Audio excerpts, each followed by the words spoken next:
జీవం కలిగిన జీవాధిపతి ఒక నామం పేరిట, మన తండ్రి అయిన యేసుక్రీస్తు నామం పేరిట మన యూట్యూబ్ ఛానల్లో బేతేలు ప్రార్థన మినిస్ట్రీ సహవాసంలో ఈ యూట్యూబ్ ఛానల్ వాక్యం చూస్తున్న ప్రతి ఒక్కరికి కూడా ప్రభు నామం పేరిట వందనాలు చెల్లిస్తున్నాము.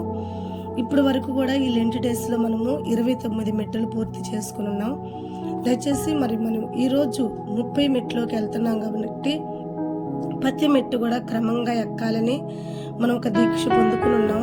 శ్రమలు వచ్చినా, ఇరుకు వచ్చినా, ఇబ్బంది వచ్చినా, కరువు వచ్చినా, కగ్గం వచ్చినా మనం ఎక్కుతున్న ఈ 40 మెట్లు కూడా మనం పడిపోయిన స్థితిలో నుండి మనం పైకి వస్తున్న ఆశీర్వాదం అనే మెట్లు గనక దుష్టుడు మనం పైకి రావటానికి ఏమాత్రం ఇష్టపడడు, ఏమాత్రము కూడా వాడు సహకరించడు. అనుదినము మన పాదాలకి అడ్డుపడుతూనే ఉంటాడు, తొట్టెరిల్లింపు చేస్తూనే ఉంటాడు. దయచేసి గమనించండి, దుష్టుడు ఎన్ని ప్రయోగాలు చేసినా నీ ప్రార్థన బలమైంది అయితే తప్పకుండా ఈ 40 మెట్లు నిన్ను ఎక్కిస్తాడు దేవుడు. తప్పకుండా నువ్వు పడిపోయిన స్థితిలో నుండి దేవుడు నిన్ను పైకి లేవనెత్తుతాడు. ఉన్నతమైన ఆశీర్వాదాలుగా నీ జీవితాన్ని దేవుడు కడతాడు. అయితే ఈరోజు మన వాక్యము ఏ పుస్తకంలో మనం చూస్తున్నామంటే జకరియా అనే పుస్తకంలో మనం చూస్తాం. జకరియా గ్రంథం 7వ అధ్యాయము 5వ వచనంలో మనం చూస్తున్నట్టుకుంటే ప్రజలందరూ కూడా అక్కడ ఉపవాసం ఉండటానికి కొన్ని ఆలోచన చేస్తుంటారు. శ్రమలు పడ్డాము, కష్టాలు పడ్డాము, బాధలు పడ్డాము, దేవుడు ఉగ్రత మనం నెత్తి మీదకి తీసుకొచ్చుకున్నాము. ఆ ఉగ్రత నుంచి మనం విడుదల పొందుకోవాలంటే దేవుడికి ఉపవాసం ఉండి ప్రార్థన చేసి దేవుడి వద్ద మనం విడిచిపెట్టాల్సిన ఏమన్నా ఉంటే విడిచిపెట్టాలి అని వాళ్ళకు ఆలోచన కలిగిన ప్రార్థన, మంచి ప్రార్థన. చూడండి ప్రియమైన బిడ్డలారా, మనము కూడా ఎన్నో దినముల నుంచి శోధింపబడుతున్నాము, శ్రమలు పడుతున్నాము, కష్టాలు పడుతున్నాము, బాధలు పడుతున్నాము. అయితే మనకు తెలిసి తెలియని శాపాలు, పాపాలు అవన్నీ మన మీద ఏలుబడి చేస్తూ రాజ్యం ఏలుతూ వాటికి మన బానిసలం అయిపోయి అటన్నిటిని బరాయిస్తున్నామేమో. అయితే ఈ ఉపవాస ప్రార్థనలో వాటిని జయించే శక్తి ఉంది నీకు.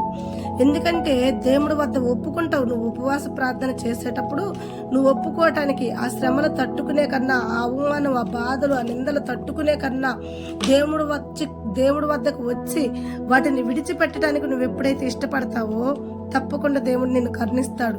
కనుక ఈరోజు మనం ఎక్కే 30 మెట్టు దేవుడి వద్ద మన ఏ శాపాలు ఉన్నాయో, మన ఏ పాపాలు ఉన్నాయో, మనం దేవుడి దృష్టికి ఎలా ఉన్నామో వాటిని విడిచిపెట్టి దేవుడి ఎదుట ఒప్పుకుంటే దేవుడు మరలా మనకి ఆశీర్వదించి దీవించి ఉన్నతమైన జీవితాన్ని ఇస్తాడన్నదే ఈ 30వ మెట్టు. దయచేసి ప్రతి ఒక్కరు కూడా ఏ స్థితిలో పడిపోయి ఉన్నారో, ఏ పరిస్థితిలో పడిపోయి ఉన్నారో, ఏ శాపంలో పడిపోయి ఉన్నారో, ఏ ఉగ్రతలో పడిపోయి ఉన్నారో దయచేసి ఒకసారి జ్ఞాపకం చేసుకోండి. ఇశ్రాయేల్ ప్రజలు జ్ఞాపకం చేసుకుని వాటిని విడిచిపెట్టడానికి ఎంత ఇష్టపడుతున్నారో మనము కూడా జ్ఞాపకం చేసుకుందాం.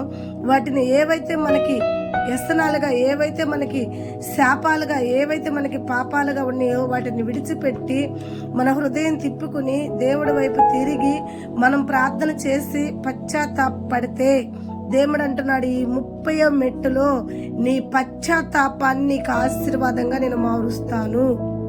ఈ పశ్చాత్తాపాన్నే ఉన్నతమైన ఆశీర్వాదంగా నేను నీకు స్థిరపరుస్తానని దేవుడు నీతోనే మాట్లాడుతున్నాడు. కనుక విడిచిపెట్టువాడు వర్ధిల్లుతాడు. ఎప్పుడైనా సరే ఒప్పుకుని విడిచిపెట్టువాడు నిత్యం వర్ధిల్లుతాడు. దేవుడి సన్నిధిలో మనం దీక్ష చేస్తున్నాం, ఉపవాస ప్రార్థన చేస్తున్నాం, సహవాసం చేస్తున్నామంటే దేవుడికి నచ్చని మనం విడిచిపెట్టేద్దాం. విడిచిపెట్టినప్పుడే చూడండి, మురికిగా ఉన్న వాటిని ఉతుక్కుంటేనే నూతన వస్త్రంగా మార్చబడిద్ది. అలానే వస్త్రాన్ని పారేయాల్సిన అవసరంలా, ఉతుక్కుంటే చాలు. అలాగే మనం చావాల్సిన అవసరంలా, మన పాపాన్ని కడుక్కుంటే చాలు. దేవుడికి ఇష్టం లేని మనం వదిలిపెడితే చాలు. తప్పకుండా విడిచిపెట్టాం, తప్పకుండా కడుక్కుందాం, తప్పకుండా దేవాతి దేవుడు ఆశీర్వాదాలు మనం పొందుకుని దేవుడు సన్నిధిలో, దేవుడు కృపలో, దేవుడు కాపుదలలో మనం వారసులుగా ఉండాలన్నదే ఈ 30వ మెట్టు మనకు సెలవిస్తుంది. దయచేసి మన వద్ద ఉన్న శాపాల్ని, పాపాల్ని విడిచిపెట్టమని దేవుడి హెచ్చరిక. దయచేసి ప్రతి ఒక్కరు కూడా విడిచిపెట్టి ఒప్పుకుని దేవుడి వద్ద పశ్చాత్తాపడితే నిండైన దీవెనతో దేవుడు మనల్ని స్థిరపరచును గాక.